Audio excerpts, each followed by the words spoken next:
2 ай бұрын Монғолияның Баян-Өлгей қаласында мастер-класс өткізген болатынмын.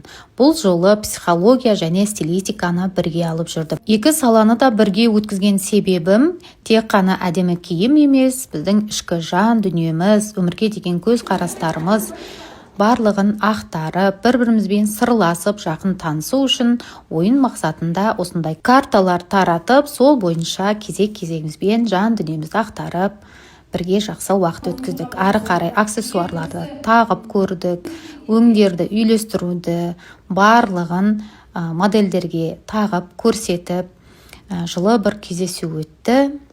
Мінекей киімді әртүрлі қылып өзгерту үшін киім сатып ала беру керек емес, аксессуар алғанымыз жеткілікті екенін көрсеттім және өзімнің киімдерім арқылы біраз дүниені ұқтыруға, үйретуге тырыстым.